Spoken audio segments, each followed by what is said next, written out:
হামাসের ওপর দায় চাপিয়ে যুদ্ধবিরতির আলোচনা থেকে সরে গেল ইসরায়েল ও যুক্তরাষ্ট্র। গাজায় একদিনে নিহত আরও ৬২। ফিলিস্তিনকে রাষ্ট্র হিসেবে স্বীকৃতি দেবে ফ্রান্স।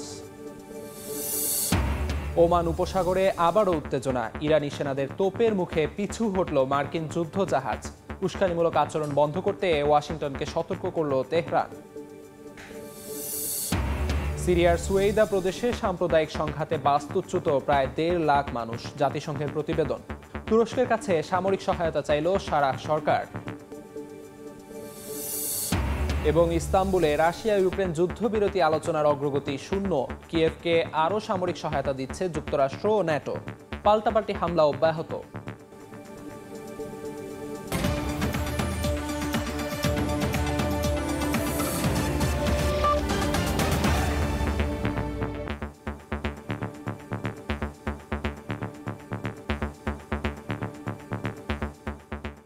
আন্তর্জাতিক সময়ের সঙ্গে আছি আমি আমিরুল ইসলাম আলিফ।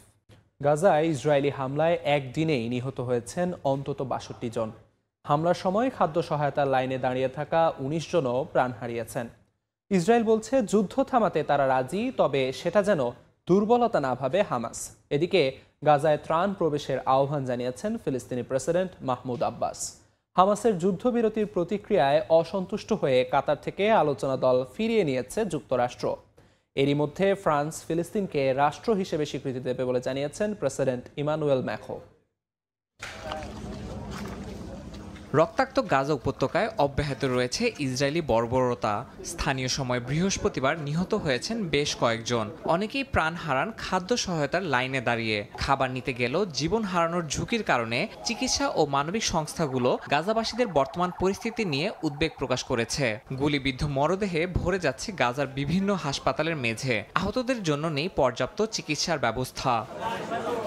এই পরিস্থিতির মধ্যেই যুদ্ধবিরতি নিয়ে বক্তব্য রেখেছেন ইসরায়েলি প্রধানমন্ত্রী বিনিয়ামিন নেতানিয়াহু। তিনি বলছেন যুদ্ধ থামাতে চুক্তি করতে চায় ইসরায়েল, তবে সেটা যেন কোনোভাবেই দুর্বলতা হিসেবে না দেখে হামাস। স্বাধীনতাকামী সংগঠনটি গাজায় স্থায়ীভাবে যুদ্ধ বন্ধের পাশাপাশি ত্রাণ প্রবেশ ও উপত্যকা থেকে সেনাবাহিনী প্রত্যাহারের প্রস্তাব জানায়। হামাসের সর্বশেষ প্রতিক্রিয়ার পরই ইসরায়েলি আলোচনা দলকে দেশে ফেরার জন্য ডাকা হয়েছে বলে জানায় নেতানিয়াহুর দপ্তর।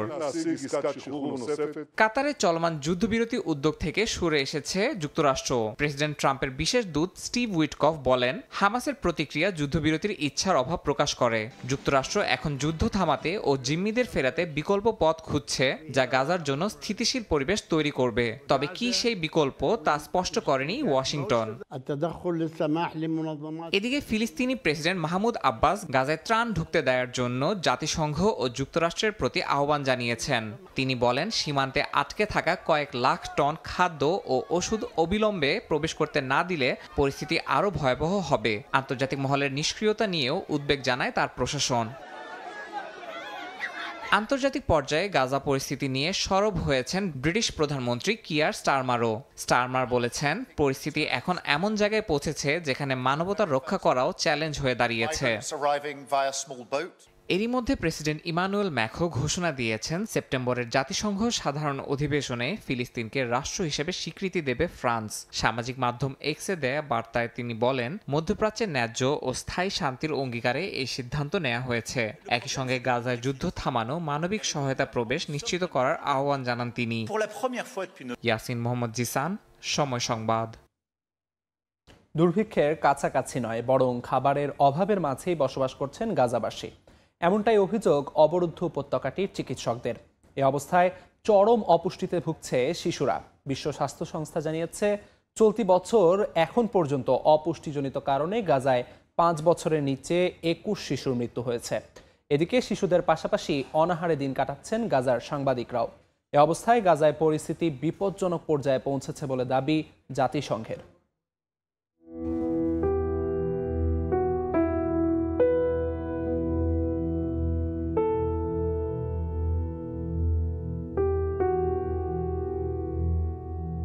মাত্র 4 কেজি ওজন শিলার। বয়স অনুযায়ী তার স্বাভাবিক ওজন হওয়ার কথা ছিল 9 কেজি, কিন্তু খাবারের অভাবে মারাত্মক অপুষ্টিতে ভুগে মায়ের কোলেই শুয়ে বসে থাকতে হচ্ছে শিশুটিকে।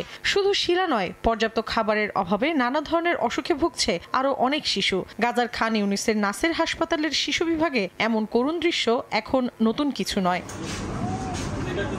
হাসপাতালের চিকিৎসকরা বলছেন তারা এখন আর দুর্ভিক্ষের কাছাকাছি নেই, বরং এর মধ্যেই বাস করছেন। শিশু থেকে বৃদ্ধ কারো জন্যই পর্যাপ্ত খাবার, ওষুধ বা পানি মিলছে না। এক বিবৃতিতে জাতিসংঘ জানিয়েছে গাজায় পরিস্থিতি বিপজ্জনক পর্যায়ে পৌঁছেছে। দাতব্য সংস্থাগুলোর তথ্য অনুযায়ী খাদ্য সরবরাহে বাধা, সীমিত প্রবেশাধিকার এবং গোলাগুলির ঝুঁকিতে কার্যত ভেঙে পড়েছে সহায়তা কাঠামো। এ বিষয়ে বিশ্ব স্বাস্থ্য সংস্থা জানিয়েছে চলতি বছর এখন পর্যন্ত অপুষ্টিজনিত কারণে গাজায় 5 বছরের নিচে 21 শিশুর মৃত্যু হয়েছে। আর সাম্প্রতিক সপ্তাহগুলোতে অনাহারে মারা যাওয়া ফিলিস্তিনির সংখ্যা 111 জনে পৌঁছেছে। এই দুর্ভিক্ষকে মানবসৃষ্ট আখ্যা দিয়েছেন সংস্থাটির মহাপরিচালক। শুধু শিশুরাই নয়, গাজার সাংবাদিকরাও অনাহারে দিন কাটাচ্ছেন উল্লেখ করে গভীর উদ্বেগ জানিয়েছে বিবিসি, এএফপি, এপি ও রয়টার্স। এক যৌথ বিবৃতিতে আন্তর্জাতিক 4 শীর্ষ সংবাদ মাধ্যম বলেছে গাজার সাংবাদিকরা এখন এমন বাস্তবতায় পড়েছেন যেখানে নিজের ও পরিবারের খাবার জোগাড় করাও কঠিন হয়ে উঠেছে। চলতি বছরের মার্চে গাজায় মানবিক সহায়তা পুরোপুরি বন্ধ করে দেয় ইসরায়েল। মে মাসে নিষেধাজ্ঞা কিছুটা শিথিলের পরও থাকে কড়া নিয়ন্ত্রণ। ইসরায়েলের দাবি উপত্যকাটিতে যথেষ্ট খাদ্য প্রবেশ করানো হয়েছে, বরং জাতিসংঘই দেরিতে বিতরণ করছে। তবে জাতিসংঘ বলছে ইসরায়েলি বিধিনিষেধের মধ্যে কাজ চালানোই সবচেয়ে বড় চ্যালেঞ্জ। মৌসুমী সাথী, সময় সংবাদ। ওমান উপসাগরে টহলরত মার্কিন যুদ্ধজাহাজকে পিছু হটতে বাধ্য করেছে ইরানের সেনারা। ইরানের জলসীমার কাছে পৌঁছে যায় মার্কিন যুদ্ধজাহাজ ডেস্ট্রয়ার ইউএসএস ফিটজারাল্ড। দ্রুত সেটিকে সরে যেতে সতর্ক বার্তা পাঠায় ইরানের সামরিক হেলিকপ্টার। জবাবে মার্কিন রণতরী থেকে গুলি করার হুমকি দিলে বেড়ে যায় উত্তেজনা। এক পর্যায়ে পিছু হটে যায় যুদ্ধজাহাজটি। যুক্তরাষ্ট্রের দাবি ফিটজারাল্ড আন্তর্জাতিক জলসীমায় ছিল, তবে তেহরান বলছে এটি মার্কিন সেনাদের উস্কানিমূলক আচরণ। ওমান উপসাগর মধ্যপ্রাচ্যের অতি স্পর্শকাতর একটি সামুদ্রিক করিডর। সেখানেই ইরানের নজরদারিতে থাকা এলাকায় ঢুকে পড়ে মার্কিন যুদ্ধজাহাজ ফিটজারাল্ড। আর তাতেই নতুন করে উত্তপ্ত হয়ে ওঠে পরিস্থিতি। ইরানি রাষ্ট্রীয় টেলিভিশনে প্রকাশিত ভিডিওতে দেখা যায় দেশটির সামরিক হেলিকপ্টার সি কিং মার্কিন যুদ্ধজাহাজের খুব কাছাকাছি পৌঁছায়। ইরানি জলসীমার দিকে না গিয়ে দিক পরিবর্তন করতে রেডিওতে হুঁশিয়ারি দেয় যুদ্ধজাহাজটিকে। জবাবে যুক্তরাষ্ট্রের রণতরী থেকে হুমকি দিয়ে বলা হয় ইরানি হেলিকপ্টার না সরে গেলে গুলি ছোড়া হবে। তবে এমন হুমকির তোয়াক্কা না করেও হেলিকপ্টারটি টহল দিতে থাকে। এক পর্যায়ে দিক পরিবর্তন করে পিছু হটে ডেস্ট্রয়ার ইউএসএস ফিটজারাল্ড। এমন পরিস্থিতিকে যুক্তরাষ্ট্রের উস্কানিমূলক আচরণ বলে দাবি করেছে ইরান। ঘটনার পরপর মার্কিন প্রতিরক্ষা মন্ত্রণালয় জানায় ঘটনাটি ছিল পেশাদার ও নিরাপদ, কোনো মিশনে প্রভাব পড়েনি। তাদের দাবি ফিটজারাল্ড আন্তর্জাতিক জলসীমায় ছিল এবং ইরানি হেলিকপ্টারই তাদের কাছে চলে গিয়েছিল। ওমান উপসাগরে সামরিক উত্তেজনার পর কূটনৈতিক লড়াই হয় জাতিসংঘে। নিরাপত্তা পরিষদে রাখা বক্তব্যে ইরানি উপপররাষ্ট্রমন্ত্রী কাজেম গারিবাবাদি অভিযোগ করে বলেন যুক্তরাষ্ট্র ও ইসরায়েল মিলে জাতিসংঘ সনদকে পদদলিত করছে। তিনি বলেন গাজায় হাজার হাজার সাধারণ মানুষের হত্যাকাণ্ড, স্কুল, হাসপাতালে বোমা হামলা এবং খাদ্য সরবরাহের পথ বন্ধ করে ইসরায়েল গণহত্যা চালাচ্ছে। আর এই অপরাধে তাদের সহযোগী হলো মার্কিন সরকার। এদিকে সাবেক মার্কিন দূত রবার্ট ম্যালি এক সাক্ষাৎকারে বলেন ইরানে হামলা যুক্তরাষ্ট্রের ভুল সিদ্ধান্ত ছিল। এর পরিণতি হবে দীর্ঘমেয়াদী, অনিশ্চিত এবং মার্কিন নিরাপত্তা নীতিকে হুমকির মুখে ফেলবে। ম্যালির বক্তব্য অনুযায়ী এই হামলায় শুধু পরমাণু কেন্দ্র নয়, হাসপাতাল ও আবাসিক এলাকাও আক্রান্ত হয়েছে। এ কারণে তেহরানে সরকার বিরোধী নয় বরং জাতীয়তাবাদী আবেগ বেড়েছে। এমন পাল্টাপাল্টি উত্তেজনার মধ্যে ইরান স্পষ্ট জানিয়ে দিয়েছে পরমাণু আলোচনায় ফিরতে হলে যুক্তরাষ্ট্রকে বিশ্বাস অর্জন করতে হবে। তেহরান বলেছে পরমাণু সমঝোতার অধিকার স্বীকার, গোপন যুদ্ধ চালানো বন্ধ এবং নিষেধাজ্ঞা তুলে নেয়াই হবে আলোচনার শর্ত। নাদিম মারজান, সময় সংবাদ। সিরিয়ার সুয়েদা প্রদেশে সাম্প্রদায়িক সংঘাতে বাস্তুচ্যুত হয়েছে 1,45,000 মানুষ। বন্ধ হয়ে গেছে বিদ্যুৎ, পানি ও খাদ্য সরবরাহ। বুধবার এক প্রতিবেদনে এই তথ্য জানিয়েছে জাতিসংঘের মানবিক বিষয়ক সংস্থা। এদিকে পরিস্থিতি সামাল দিতে তুরস্কের কাছে সামরিক সহায়তা চেয়েছে সিরিয়ার অন্তর্বর্তী সরকার। সিরিয়ার সুয়েদায় সাম্প্রতিক সহিংসতার প্রভাব পড়েছে আশেপাশের অঞ্চলেও। জাতিসংঘের মানবিক বিষয়ক সংস্থা জানায় সংঘাতের মুখে সুয়েদা ছেড়ে জীবন বাঁচাতে পালিয়ে গেছেন 1,45,000 মানুষ। এদের অনেকে আশ্রয় নেন পাশের দারা ও দামেস্কে, বাকিরা ঠাঁই নেন আত্মীয় স্বজন বা অস্থায়ী আশ্রয়ে। সংস্থাটি আরও জানায়, সহিংসতায় শুধু প্রাণহানিই নয়, পুরো প্রদেশে ভেঙে পড়েছে মৌলিক সেবা। বিদ্যুৎ সংকটের পাশাপাশি দেখা দিয়েছে জ্বালানি ঘাটতি, বাজারে নিত্যপণ্যের সংকট, বেকারিগুলো বন্ধ হয়ে যাওয়ায় দেখা দিয়েছে খাদ্য সংকটও। স্থানীয় প্রশাসন ও স্বেচ্ছাসেবী সংগঠনগুলো চেষ্টা করছে পরিস্থিতি সামাল দিতে।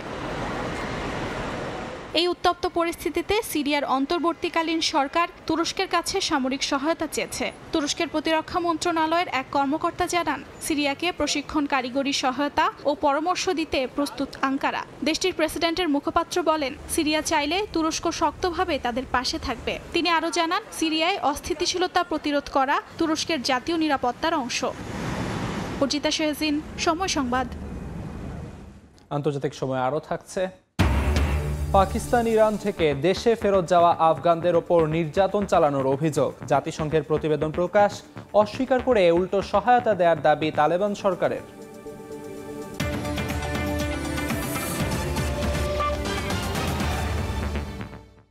তুরস্কের ইস্তাম্বুলে রাশিয়া ইউক্রেন শান্তি আলোচনা হলেও যুদ্ধবিরতির কোনো অগ্রগতি হয়নি। তবে বন্দি বিনিময় ও মানবিক বিষয়ে কিছুটা সফলতা দেখা গেছে। অন্যদিকে পাল্টাপাল্টি হামলায় উত্তপ্ত রয়েছে যুদ্ধক্ষেত্র। রাশিয়ার হামলায় খার্কিভে অন্তত ৩৩ জন আহত হয়েছেন। অন্যদিকে ইউক্রেনের ড্রোন হামলায় ক্ষতিগ্রস্ত হয়েছে রুশ সীমান্ত। যুক্তরাষ্ট্র ও ন্যাটো থেকে নতুন সামরিক সহায়তা পাচ্ছে ইউক্রেন। ইস্তাম্বুলে রাশিয়া ও ইউক্রেন মুখোমুখি হলেও ৪০ মিনিটের এই বৈঠকে যুদ্ধবিরতি নিয়ে কোনো অগ্রগতি হয়নি। ইউক্রেনের প্রতিনিধি জানান, মানবিক বিষয়ে কিছুটা অগ্রগতি হলেও যুদ্ধ থামানোর ইস্যুতে রাশিয়া অনড়। মস্কোর পক্ষ থেকে বলা হয়েছে, নেতাদের বৈঠক কেবল চুক্তি স্বাক্ষরের জন্য হতে পারে, আলোচনার জন্য নয়। বৈঠকের পরপরই উভয় পক্ষ বন্দি বিনিময়ে সম্মত হয়। প্রায় ২৫০ বন্দীকে ফেরত দেওয়া হয়েছে ইউক্রেন বেলারুশ সীমান্তে। রাশিয়ার প্রতিনিধি জানিয়েছেন, আরও ৩,০০০ সেনার মরদেহ হস্তান্তর প্রক্রিয়া চলছে। এ পর্যন্ত ১,০০০-এর বেশি ইউক্রেনীয় বন্দীকে দেশে ফিরিয়ে আনা হয়েছে বলে জানান প্রেসিডেন্ট জেলেনস্কি। যুদ্ধবিরতির আলোচনা চললেও আকাশপথে থামেনি হামলা। রাশিয়া দাবি করেছে, এক রাতে ৬টি অঞ্চলে ৩৩টি ইউক্রেনীয় ড্রোন ধ্বংস করেছে তারা।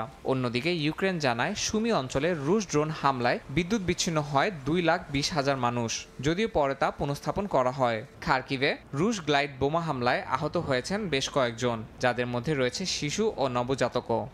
ন্যাটো দেশগুলো যুক্তরাষ্ট্র থেকে শতভাগ খরচে অস্ত্র কিনে ইউক্রেনে পাঠানোর প্রতিশ্রুতি দিয়েছে বলে দাবি করেছেন ট্রাম্প। এদিকে বৃহস্পতিবার সেভেরোদভিন্স্ক শহরে রাশিয়ার চতুর্থ প্রজন্মের পরমাণু সাবমেরিন উদ্বোধন করেন প্রেসিডেন্ট পুতিন। অনুষ্ঠানে অংশ নেন দেশটির নৌবাহিনী প্রধান সহ শীর্ষ সামরিক ও নিরাপত্তা কর্মকর্তারা। সাবমেরিনটিতে রয়েছে উন্নত মিসাইল, টর্পেডো, রেডিও টেকনিক্যাল ও নেভিগেশন সিস্টেম। এটি উচ্চমানের গোপনতা ও কৌশলগত গতিশীলতা বহন করবে বলে জানিয়েছে ক্রেমলিন। ইয়াসিন মোহাম্মদ জিসান, সময় সংবাদ। শত বাঙালি মুসলিমকে যথাযথ আইনি প্রক্রিয়া ছাড়াই বাংলাদেশে পাঠাচ্ছে ভারত সরকার। এ বিষয়ে এক প্রতিবেদন প্রকাশ করে আন্তর্জাতিক মানবাধিকার সংস্থা হিউম্যান রাইটস ওয়াচ জানায়, অবৈধ অভিবাসী অভিযোগে তাদের বাংলাদেশে পাঠানো হচ্ছে। যথাযথ প্রক্রিয়া ছাড়া আটক ও বহিষ্কার করা মানবাধিকারের লঙ্ঘন বলে জানিয়েছে HRW। বিতরণের বিষয়ে জানতে চেয়ে ভারতের স্বরাষ্ট্র মন্ত্রণালয়ে চিঠি পাঠালেও কোনো উত্তর মেলেনি বলে জানিয়েছে সংস্থাটি। অবৈধ অভিবাসী দাবি করে সাম্প্রতিক সময়ে বিভিন্ন রাজ্য থেকে শত শত বাঙালি মুসলিমকে যথাযথ প্রক্রিয়া ছাড়াই আটক করে বাংলাদেশে পাঠিয়ে দিচ্ছে ভারত। স্থানীয় সময় বুধবার এক প্রতিবেদনে এই তথ্য জানিয়েছে আন্তর্জাতিক মানবাধিকার সংস্থা হিউম্যান রাইটস ওয়াচ। এদের অনেকেরই ভারতের বাংলাদেশ সীমান্ত সংলগ্ন রাজ্যগুলোর নাগরিকত্ব রয়েছে বলেও জানিয়েছে সংস্থাটি। HRW এর প্রতিবেদনে বলা হয়, ২০২৫ সালের মে মাস থেকে বিজেপি নেতৃত্বাধীন সরকার স্থানীয় বাঙালি মুসলিমদের বাংলাদেশে বিতরণের অভিযান শুরু করেছে। প্রতিবেদনে আরো বলা হয়, গত এপ্রিলে জম্মু কাশ্মীরে পর্যটকদের ওপর বন্দুকধারীদের প্রাণঘাতী হামলার পর এই দমনপীড়ন শুরু হয়। পুলিশ মুসলিমদের ফোন, নথি ও ব্যক্তিগত জিনিসপত্র জব্দ করে, যার কারণে তারা পরিবারের সদস্যদের সঙ্গে যোগাযোগ করতে পারেনি। আটককৃতদের মধ্যে কেউ কেউ বলেছেন, ভারতীয় সীমান্ত নিরাপত্তা বাহিনী BSF এর কর্মকর্তারা তাদের হুমকি দিয়েছে, আক্রমণ করেছে এবং বন্দুকের মুখে তাদের সীমান্ত অতিক্রম করতে বাধ্য করেছে। এ বিষয়ে বিস্তারিত জানতে চেয়ে ভারতের স্বরাষ্ট্র মন্ত্রণালয়কে গত ৮ জুলাই চিঠি দেয় HRW। তবে এ বিষয়ে কোনো উত্তর দেয়নি নয়াদিল্লি। ভারতের এই কর্মকাণ্ডের বিষয়ে হিউম্যান রাইটস ওয়াচ বলেছে, যথাযথ প্রক্রিয়া ছাড়া আটক ও বহিষ্কার করা মৌলিক মানবাধিকারের লঙ্ঘন। ভারত সরকারের উচিত বহিষ্কৃত ব্যক্তির মৌলিক পদ্ধতিগত সুরক্ষা নিশ্চিত করা বলেও উল্লেখ করেছে সংস্থাটি। মৌসুমীর সাথী, সময় সংবাদ। ট্রাম্প প্রশাসনের সঙ্গে দ্বন্দ্ব নিরসনে অবশেষে সমঝোতায় পৌঁছেছে কলম্বিয়া বিশ্ববিদ্যালয়। চুক্তি অনুযায়ী $221 মিলিয়ন দিতে সম্মত হয়েছে বিশ্ববিদ্যালয় কর্তৃপক্ষ। এর বিনিময়ে জব্দ করা $400 মিলিয়ন ফেডারেল অনুদান ফিরে পাবে বিশ্ববিদ্যালয়টি। এদিকে সমঝোতার বিষয়টিকে ঐতিহাসিক জয় হিসেবে উল্লেখ করেছেন মার্কিন প্রেসিডেন্ট। গত বছর গাজা যুদ্ধ ঘিরে বিক্ষোভে উত্তাল হয়ে ওঠে কলম্বিয়া বিশ্ববিদ্যালয়। ট্রাম্প প্রশাসনের অভিযোগ, বিশ্ববিদ্যালয় কর্তৃপক্ষ গাজায় যুদ্ধবিরোধী আন্দোলন ও ইসরায়েল বিরোধী বিক্ষোভের সময় ইহুদি ও ইসরায়েলি শিক্ষার্থীদের প্রতি বিদ্বেষমূলক আচরণ ও হয়রানির ব্যাপারে যথাযথ ব্যবস্থা নেয়নি। এর জেরে ট্রাম্প প্রশাসন $400 মিলিয়ন ফেডারেল অর্থায়ন বাতিল করে কলম্বিয়ার বিরুদ্ধে কঠোর পদক্ষেপ নেয়। দীর্ঘ কয়েক মাসের আলোচনার পর অবশেষে ট্রাম্প প্রশাসনের সঙ্গে চুক্তিতে পৌঁছেছে কলম্বিয়া বিশ্ববিদ্যালয় কর্তৃপক্ষ। এক ঘোষণায় কর্তৃপক্ষ জানিয়েছে মার্কিন প্রশাসনকে মোট $221 মিলিয়ন প্রদান করবে তারা। এর বিনিময়ে বিশ্ববিদ্যালয়ের ওপর থেকে স্থগিতকৃত ও বাতিল হওয়া ফেডারেল তহবিল পুনর্বহাল করা হবে। চুক্তির শর্ত অনুযায়ী কলম্বিয়া বিশ্ববিদ্যালয় বৈষম্য বিরোধী আইন লঙ্ঘনের অভিযোগে চলমান একাধিক ফেডারেল তদন্ত নিষ্পত্তি করতে সরকারকে 3 বছরের মধ্যে $200 মিলিয়ন এবং যুক্তরাষ্ট্রের ইকুয়াল এমপ্লয়মেন্ট অপরচুনিটি কমিশনের তদন্ত নিষ্পত্তির জন্য আরও $21 মিলিয়ন দিতে সম্মত হয়েছে। এই চুক্তিকে স্বাগত জানিয়ে ঐতিহাসিক জয় হিসেবে উল্লেখ করেছেন মার্কিন প্রেসিডেন্ট ডোনাল্ড ট্রাম্প। রাইসা জান্নাত, সময় সংবাদ। আন্তর্জাতিক সময় আরও থাকছে। সংযুক্ত আরব আমিরাতে ভিসা বন্ধ থাকায় বিপাকে ট্রাভেল এজেন্সিগুলো। ব্যবসায় ব্যাপক লোকসানের আশঙ্কায় প্রবাসী বাংলাদেশিরা সরকারের হস্তক্ষেপ কামনা। ওহাইও অঙ্গরাজ্যে একটি শিল্প এলাকায় বন্দুকযুদ্ধের ঘটনা ঘটেছে। এতে হামলাকারী নিহত ও 3 পুলিশ আহত হয়েছেন। স্থানীয় সময় বুধবার দুপুরে অঙ্গরাজ্যটির লোরেইন শহরে এ ঘটনা ঘটে। পুলিশ জানায়, টহলরত কর্মকর্তাদের ওপর অতর্কিত হামলা চালায় এক ব্যক্তি। জবাবে গুলি ছোড়ে আইনশৃঙ্খলা বাহিনী। বন্দুকযুদ্ধে ঘটনাস্থলে আহত হন 3 পুলিশ। পরে তাদের উদ্ধার করে হাসপাতালে ভর্তি করা হয়। তবে 28 বছর বয়সী সন্দেহভাজন ওই ব্যক্তি পুলিশের গুলিতে মারা গেছেন নাকি নিজেই আত্মহত্যা করেছেন তা এখনো জানা যায়নি। সময় বিভিন্ন দেশ থেকে দেশে ফেরত যাওয়া আফগানদের ওপর তালেবানের নির্যাতন নিয়ে প্রতিবেদন প্রকাশ করেছে জাতিসংঘ।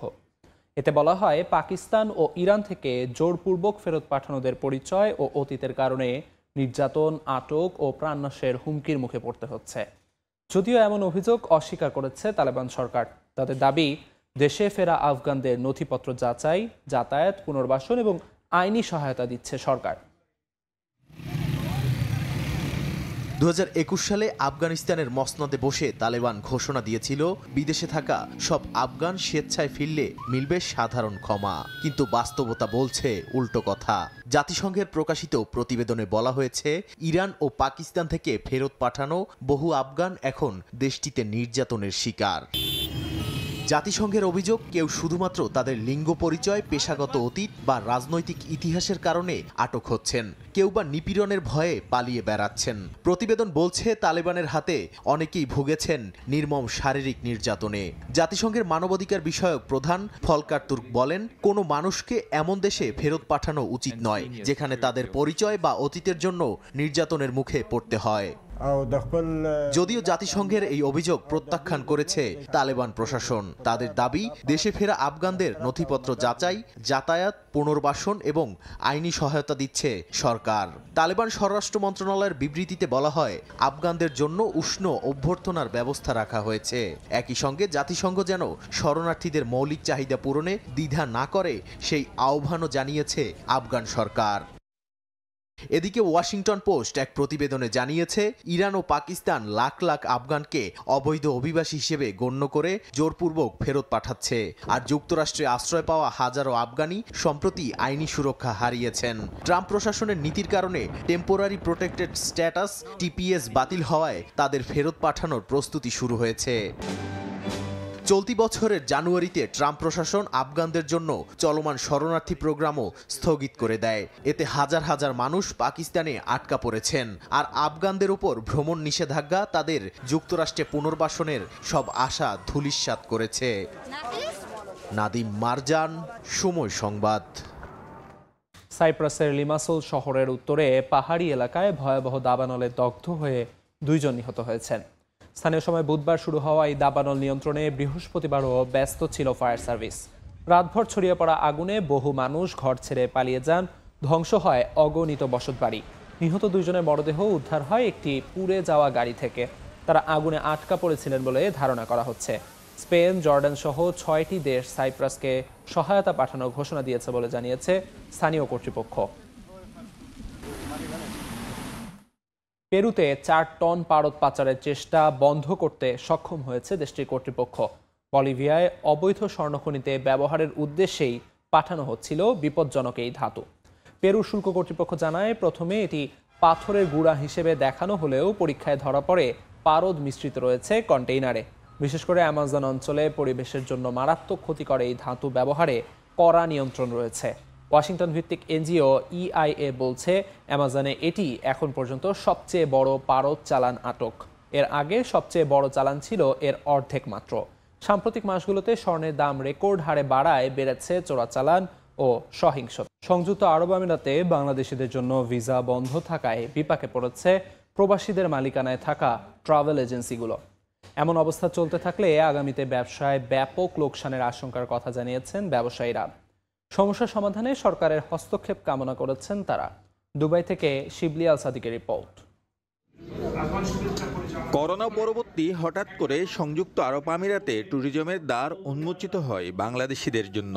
এই সময় ভিজিট ভিসা খুলে দেওয়ায় বাংলাদেশিরা দেশটিতে ঘুরতে আসেন। ট্যুরিজম ব্যবসার ভরা মৌসুমে অসংখ্য বাংলাদেশি প্রতিষ্ঠান খুলে বসেন। কয়েক বছরেই পাল্টে যায় দৃশ্যপট। নানা কারণে বাংলাদেশিদের জন্য ভিসা বন্ধ করে আমিরাত সরকার। এমন অবস্থায় বিপাকে পড়েছে ট্রাভেল কোম্পানিগুলো। একটা ভিসার উপরে লেখা আছে জেনারেল ম্যানেজার, একটা ভিসার উপরে লেখা আছে ইনভেস্টর, অথচ সে চাকরি করতেছে ইট টানা, মানে আপনার কি বলে সাইডে চাকরি করতেছে কনস্ট্রাকশন লেবার হিসেবে। এগুলো তো কাম্য না। বর্তমানে আমরা কোনো লোকও আসতেছে না বাংলাদেশ থেকে, এবং আমরা কোনো লাইসেন্সও করতে পারতেছি না, কোনো বিষয়ও লাগাইতে পারতেছি না, এবং আমরা ট্যুরিজম গাইডের যে ফ্যাসিলিটি গুলা বাংলাদেশি ন্যাশনালিটি হওয়ার কারণে, যেহেতু বাংলাদেশের ভিসা বন্ধ, আমরা কোনো ব্যবসা করতে পারতেছি না। গত কয়েক বছরে সংযুক্ত আরব আমিরাতে 5 শতাধিক travel and tourism and documentation company চালু করে প্রবাসী বাংলাদেশিরা visa processing, ticketing, hotel booking, transportation, guider, license processing, office arrangement সহ আনুষঙ্গিক সেবা দিয়ে আসছিল প্রতিষ্ঠানগুলো। বর্তমানে ভিসা চালুর আশা নিয়ে দিন গুনছেন ব্যবসায়ীরা। এখন আমাদের টার্গেট হচ্ছে ইউরোপ বেস কাস্টমারগুলা, আর ইন্দো চায়না রিজিয়নের কাস্টমারগুলা, এবং বাংলাদেশের টুরিস্ট বর্তমানে একদম সম্পূর্ণভাবে বন্ধ থাকার কারণে এই যে বাংলাদেশের ট্যুরিজম মার্কেটটা সম্পূর্ণভাবে বসে গেছে। দুবাই কনসালটেন্ট আছে, বিভিন্ন লোকজন আছে, ওরা যদি সেই জিনিসটা দেখলে তাহলে আমরা সবার জন্য একটু ভালো হয়। এই অবস্থা থেকে পরিত্রাণের জন্য সরকারের প্রতি কার্যকর পদক্ষেপ নেয়ার আহ্বান জানান প্রবাসী ব্যবসায়ীরা। শিবলি আল সাদিক, সময় সংবাদ, সংযুক্ত আরব আমিরাত। দক্ষিণ কোরিয়ায় শ্রীলঙ্কার এক অভিবাসী শ্রমিককে অমানবিক কায়দায় শাস্তি দেওয়ার ভিডিও ভাইরাল হয়েছে। এ নিয়ে দেশজুড়ে সমালোচনার ঝড় উঠেছে। ঘটনায় ক্ষোভ জানিয়েছেন দেশটির প্রেসিডেন্ট সহ প্রবাসী শ্রমিক নেতারা।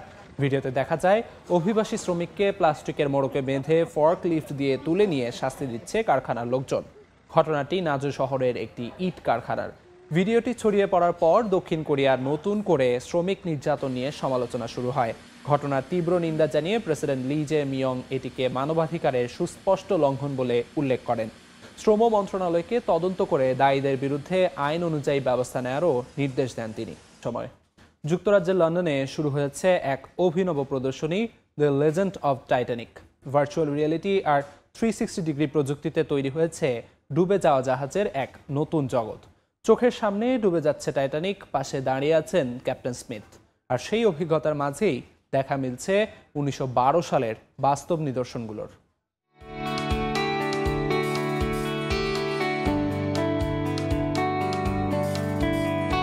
যেন আবারও ফিরে যাওয়া টাইটানিকের জগতে। দর্শনার্থীদের চোখে এক অনন্য অনুভূতি নিয়ে এসেছে দ্য লেজেন্ড অফ টাইটানিক। বাস্তব ইতিহাস আর প্রযুক্তির অসাধারণ মিশেলে গড়ে উঠেছে এক জাদুকরী জাহাজ যাত্রা। রয়েছে মেটাভার্স, ভিআর প্রযুক্তি, বিলাসবহুল সুইট, ইঞ্জিন কক্ষ, রেডিও ঘর। লন্ডনের ডক এক্সে শুরু হয়েছে দ্য লেজেন্ড অফ টাইটানিক নামের প্রদর্শনী। ভিজুয়াল আর্টের পাশাপাশি 360 ডিগ্রি প্রজেকশনের মাধ্যমে দর্শকরা যেন ফিরে যাচ্ছেন শত বছর পেছনে।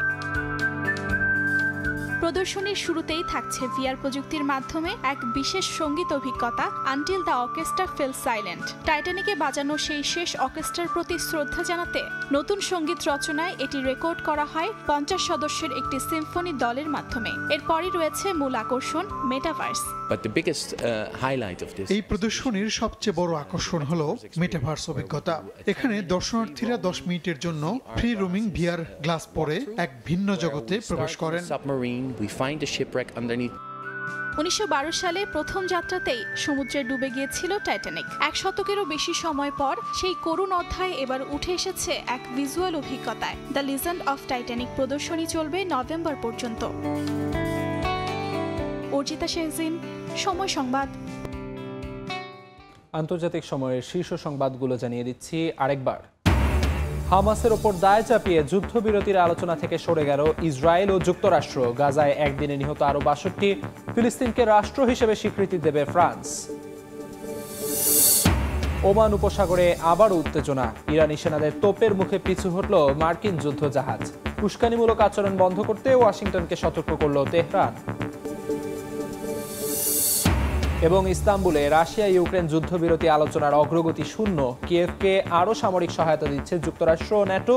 পাল্টাপাল্টি হামলা অব্যাহত।